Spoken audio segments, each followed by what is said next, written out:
व्यासपीठ आणि व्यासपीठावर विराजमान माननीय खासदार साहेब, आमदार साहेब, श्री संजय पाटील साहेब,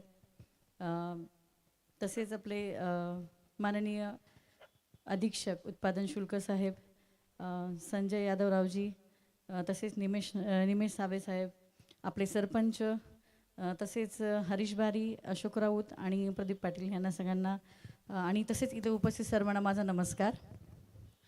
हा कार्यक्रम जो आहे हा मागच्या वर्षी पण होता, यावर्षी पण आहे, पण कार्यक्रम खरंच खूप दूरपर्यंत जातो. मला फोन येतात, अक्षरशः बाहेरच्या जिल्ह्यातून पण फोन येतात की मॅडम तुमच्याकडे केळवा बीच फेस्टिवल आहे. म्हटलं या, वेलकम आहे, खूप सुंदर असं हे फेस्टिवल आहे. त्यानिमित्ताने काय होतं, आपल्या टुरिझमला प्रोत्साहन मिळतं. आत्ताच आपल्याला संजय घरत साहेबांनी सांगितलं की बाबा टुरिझम फार महत्त्वाचं आहे. खरंच महत्त्वाचं आहे, हा जिव्हाळ्याचा विषय आहे. केळव्यासाठी तर फार आहे, कारण निसर्गाने दिलेला समुद्रकिनारा आपल्याला लाभलेला आहे. तर त्याच्यासोबतच हॉटेल व्यवसाय पण इथे खूप चांगल्या प्रकारे होतो.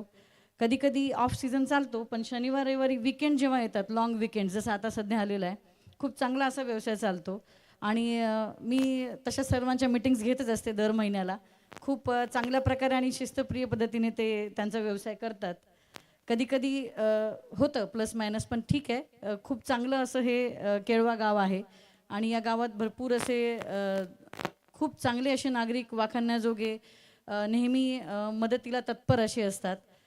आपले सरपंच साहेब पण वेळोवेळी मदत करतच असतात. कुठली काही छोटी मोठी प्रकरणं आली तर आम्हाला आमच्या वरिष्ठांचं मार्गदर्शन पण लाभतं. कधी कधी आमदार खासदार साहेबांचं पण मार्गदर्शन लाभतं. खूप चांगली गोष्ट ही आमच्यासाठी. दररोज नवनवीन काहीतरी शिकतच असतो आपण. तर मला एवढंच सांगायचं आहे की टुरिझम म्हणजे बाहेरून आपल्याकडे पर्यटक येणार. मग पर्यटक आले की आपलं काय कर्तव्य? त्यांना चांगली वागणूक देणं, त्यांच्याशी त्यांना जेवढ्या चांगल्या सुखसुविधा देता येतील त्या देणं आणि त्या दिल्या गेल्या पाहिजेत. कारण त्या जर दिल्या तर ती पण आपली पब्लिसिटी पॉझिटिव्हपणे बाहेर होणारच आहे. तर ती एक झाली पाहिजे. म्हणजे केळवा हे जे नाव आहे ते पूर्ण भारतामध्येच आपलं गाजेल आणि तसं पण ते चांगलंच आहे अजूनही. तर ते असंच चांगलं राहावं.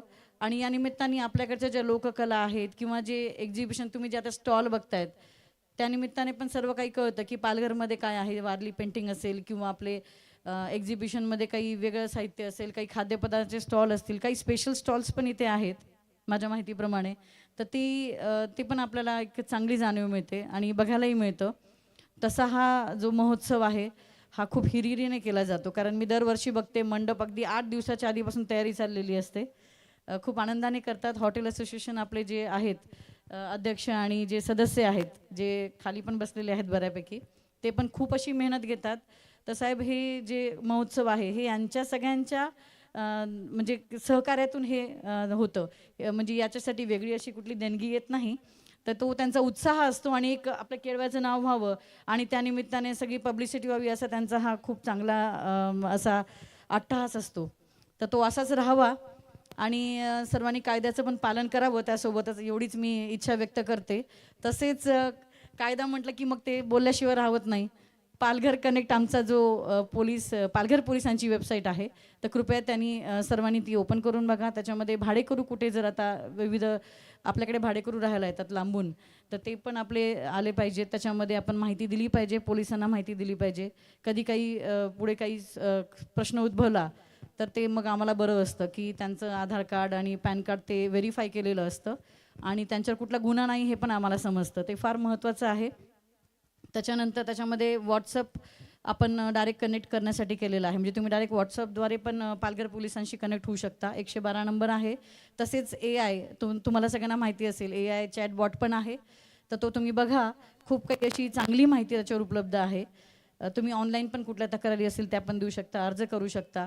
नवीन आपले जे SP साहेब आहेत देशमुख साहेब, त्यांनी खूप अशा चांगल्या सोयीसुविधा उपलब्ध करून दिलेल्या आहेत. त्याशिवाय IG सरांचं एक व्हॉट्सअप चॅनल आहे, समुद्र संदेश.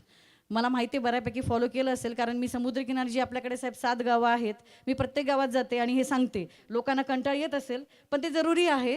कारण तुम्हाला सगळ्यांना त्याच्यावर जी माहिती मिळते ना, ती अशी पर्सनली भेटून कोणाला सांगता येत नाही. कारण मोबाईल हा असं इन्स्ट्रुमेंट आपल्याजवळ आहे, ते आपण जास्तीत जास्त वेळ त्याच्यातच घालवतो. म्हणजे रील्स म्हणा किंवा इतर काही गोष्टी असतील, काही कामाच्याही गोष्टी असतील, पण आपण बघतोच व्हॉट्सअप हा बघितल्याशिवाय काय जमत नाही. व्हॉट्सअपवरच सगळी कामं चालतात आजकाल, कुठलंही डिपार्टमेंट असो, तर ते बघावंच लागतं. तर त्याच्यामध्ये पण तुम्हाला तो फायदाच होईल. फॉलो करा. त्याच्यामध्ये तुम्हाला आपले मासेमारी जे आपले मच्छीमार बांधव आहेत त्यांनाही कळेल की वातावरण चांगलं आहे, वाईट आहे. काही संशयित वस्तू असतील, काही संशयित बोटी असतील, त्याची पण माहिती तात्काळ पोलिसांना द्यायची आहे. तर हे झालं पोलीस खात्याचं. याच्या आधी पर्यटनाबद्दल पण सांगितलं. तर खूप खूप शुभेच्छा. उद्या कदाचित आपले SP साहेब पण येतीलच भेटीला. तर खूप सुंदर असा आपला केळवा बीच महोत्सव 3 दिवस चालतो.